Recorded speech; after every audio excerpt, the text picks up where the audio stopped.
Greetings gamers, my name is Anto. I am not feeling very well today, so you're going to get a very chill video today. I am channeling my Kenergy and staying warm, and we're just going to talk about potions because I really feel like I could use a healing potion right now. And I asked you folks over on the community tab a couple days ago whether potions should be bonus actions in 5th edition, and there was a bunch of great responses in that. So I thought we'd talk about bonus action potions, the bonus action economy in 5th edition a little bit, and we'll go through some of those comments and I'll give my thoughts on it and talk about that a little bit. This video is sponsored by Chepeku Scenes, more on them later. So presently in 5th edition, if you want to drink a potion, it uses a full action. It uses your whole action to drink the potion. And while on the one hand I get that it's a difficult thing to swig even a small bottle of liquid within a 6-second period, especially if you're in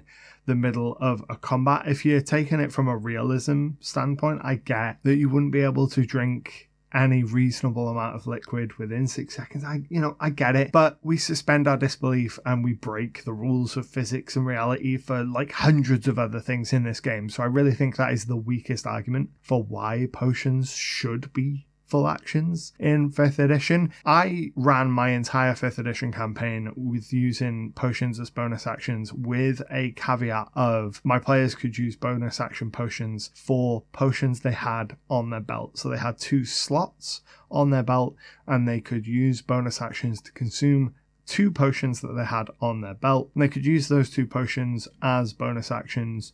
But if they wanted to use further potions in a combat, they'd have to dig into their bag or wherever they kept their potions, and that would take the regular rules. Part of your movement action to get it out, drink it using the full action, and then administering a potion to someone else was still a full action. And that served me well all through my 5th edition campaign. I found that it took the pressure off needing a dedicated healer caster in the party because the players had more frequent ready access to healing via healing potions, so no one felt like they needed to be a healer within the party. And that's one of the main reasons that I did it, was because I didn't want anyone to feel forced into playing a healer caster. But the more that time's gone on, the more I think that just all potions should just be bonus actions. The action economy in 5th edition is strange and janky as it is. The delineation between action and bonus action is weird and a little bit confusing to explain to a new player. First of all, to be like, oh, well, most things are action, but some special things are bonus action, but not every character gets them and not in every circumstance. So to be able to give every character a reliable way to use this resource that they should have gives them more access to the action economy, gives them more options in combat, and in my experience means that they will use more potions. If you've ever played any kind of RPG video game, I'm sure you've come across this problem where you just hoard all of your resources because you're like, I might need that at a later date. And I see that all the time. You give your players consumable items with the intention of them being consumed, and they just don't. You give them healing potions because you're like, you can use this, heal yourself. And then in combat, they take a bunch of damage. And you're like, you could heal yourself. Like, no, I don't want to use an action to heal myself. I'd rather use that action to continue to hit things. So giving them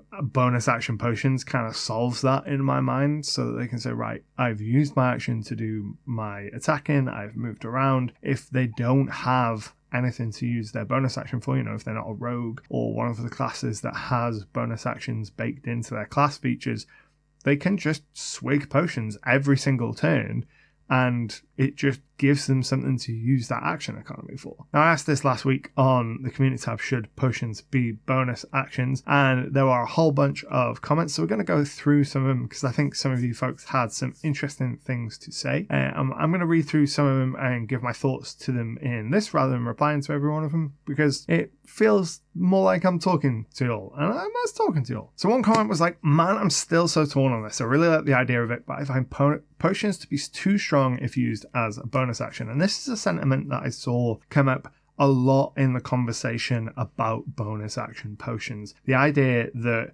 some potions are just too strong to be used as bonus actions. To which I'd counter, nothing that you're going to drink as a potion is really going to be that strong used as a bonus action versus an action, because even the most powerful potions, let's think of some of the more game-breaking things like invisibility type stuff. Invisibility allows a character to do a lot of stuff and to act in a lot of ways that they usually wouldn't be able to do, allowing them to also get their actions. Let's say you're in a combat and a character would usually use their full action to down an invisibility potion, so they can't attack in that same turn. So next turn, they use the benefit of that invisibility to go and attack something, so they'd get advantage on it. Okay, so if it was a bonus action, they could down the bonus action potion of invisibility, turn invisible, move and attack. So they get one extra round of attacking because they've used the invisibility potion as a bonus action. In the course of a fight, that might make a bit of a difference, but it's not going to make so much of a difference as to be game breaking. One extra attack or one round's worth of attacking isn't game breaking, isn't going to swing the balance any more than the random chance of the dice would. That's no different than missing or getting a crit could change the winds of fate in a combat would anyway. I saw a lot of people saying that bonus actions to roll the healing of the potion and then taking the full amount of healing for drinking it as a full action. I like that in theory. I think that most of my players probably would just always use the bonus action and roll for it unless they had nothing to do with their action. Certainly martial characters. I can't imagine a martial character choosing to take the full healing versus attacking if they could just take the roll and still get some healing unless they had nothing to do with that action. There was also a bunch of folks that talked about how this also lets you get weird with the potion market by having higher or lower grade potions within the same tier that are more or less effective based on the ingredients, the prep and the skill, adding things like side effects or small boons to make it more or less expensive to potions. I like this in theory, and I think a lot of players would like this in theory, but I think this would fall apart in practice really quickly because it adds a load of admin and nitty gritty to what should just be, in my mind, for the heroic fantasy, high fantasy world where you can go and buy a healing potion as an adventurer. That should be the most basic kind of transaction that an adventurer is having once they get to sort of 3rd, 4th, 5th level. That should be as simple to them as buying milk or bread, because you really don't want to have to be role-playing that out every single time unless there's something unique and interesting about the world that means that you do. Otherwise, you just want to get to the more interesting magic items. So it sounds interesting in theory, but I think it would just kind of drag down the buy-in process. And unless your players really want to dive into kind of alchemy and kind of finding ingredients being a big part of kind of their play experience, if they want a Witcher style thing where they want to go out and get monster components and bring them back and have them be part of the potion making experience, that's awesome. I think there are better games to use if you want that experience, The Witcher being one of them, but that might be something that you could do. But for the most part, I think just don't even bother, just make potions a bonus action and then let the players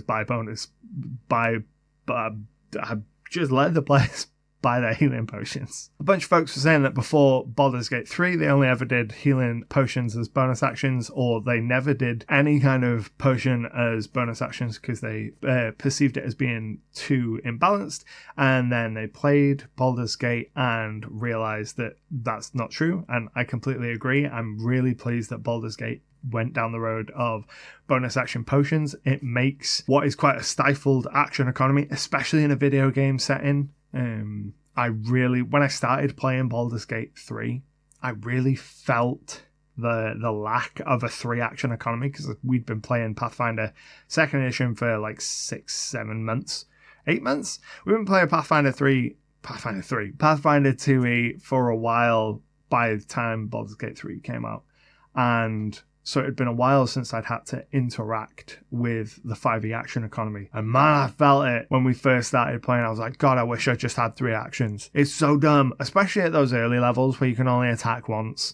And it can feel real bad sometimes. So being able to better utilize those bonus actions makes all the difference. Now I've played through Baldur's Gate 3 4 full times and I've got a dozen Act 1 playthroughs. So now all of my characters are absolutely decked out in as many bonus action things as I can get to fully utilize that action economy as much as possible. This video is sponsored by Cheipeku Scenes. Cheipeku have been a long-time sponsor of the channel now, and I've talked a lot about their excellent battle maps in the past, but what happens during those narrative-heavy sessions, the ones where you might not have a single combat but you still want something to show your players to keep them engaged and help them visualize the world? That's where Cheipeku Scenes comes in. These beautiful cinematic scenes help your players to understand what you're describing in-game. It gives them something more immersive than a blank screen to look at, and it can be a great way to set the tone at the start of a social or exploration encounter. The Cheipeku Scenes Patreon is packed with these narrative scenes, many of which are inspired directly by existing Cheipeku battle maps, making for a perfect pairing, and you can get multiple variations for day or night, as well as animated scenes at the higher tiers for even better immersion. I'll leave a link to the Scenes Patreon down in the description below, and thanks again to Cheipeku for supporting the channel. One person said, I think they should be an action, but they should give a decent amount of hit points. I think most of the healing and potions don't heal enough.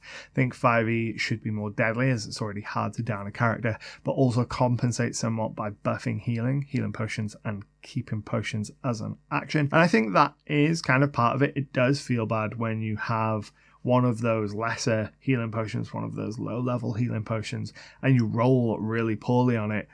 It kind of sucks to only get a couple of hit points back. It doesn't feel worth it to spend an action to do that, and it doesn't feel like it's worth spending the gold, especially at lower levels, to do that either, which is why I think a lot of the adventure modules give out quite a lot of healing potions as item rewards through the quest, so that you don't have to worry about players not buying them, so they've always got quite a steady stream of them coming in. I do think that it would be nice if they all just did a set amount of healing. I wouldn't be opposed to getting rid of the rolled healing. I think that the randomization is kind of a holdover of older school D&D in general. You see it a lot with things like rolling for stats, which has slowly been worming its way out of the system as the editions have been going along, and I wouldn't be surprised to see that go away with some of the healing in future editions. I think they tried to do that in 4th edition. We had healing surges. Actually, let me just look up healing surges real quick to remind myself how they work. Healing surges. So in 4th edition, they had a thing called a healing surge, which would allow you to recover up to a quarter of your hit points, and I think that something like that would be kind of cool. Any character being able to kind of draw upon this inner strength and heal themselves removes the need for a caster, and I think that's kind of the design space around which you're working when it comes specifically to healing potions. Is you're trying to work around not needing a dedicated caster. If you want a dedicated caster, you strip out a lot more of the healing, and then you say, right, healing is a thing that you're going to have to deal with in this game. Death and dying is a really big problem. Recovering hit points is much more of a big thing in this game. So if you want to stay alive, you either need a healer in your party, or you need to prepare some method of healing yourself, buying potions, making friendly with the local church, etc., etc. Whereas if you want a game where you don't want the players worrying all the time about how they're going to access sources of healing, then reliable, non-randomized forms of healing are probably the way to go. It's all about kind of design intention, and like with a lot of things with 5th edition, I don't think they quite know where they want to sit. They want to cater to everything, but they don't have this is our default. They just go blah, blah. But I would love to know what you think about the whole potion debate as a bonus action down in the comments below, specifically as to how you think it would impact your game, and whether or not you think that your players would continue to hoard potions if they currently hoard potions, because I've got a feeling that a lot of players do hoard potions, that they don't use them super frequently, and I'm interested to know whether you think that giving them access to potions as a bonus action would make them actually use them more frequently, or whether they'd continue to just keep them all squirreled away for a rainy day just in case. While you're here, check out this video where I talk about how I organize all of my notes as a GM. But until next time, happy gaming.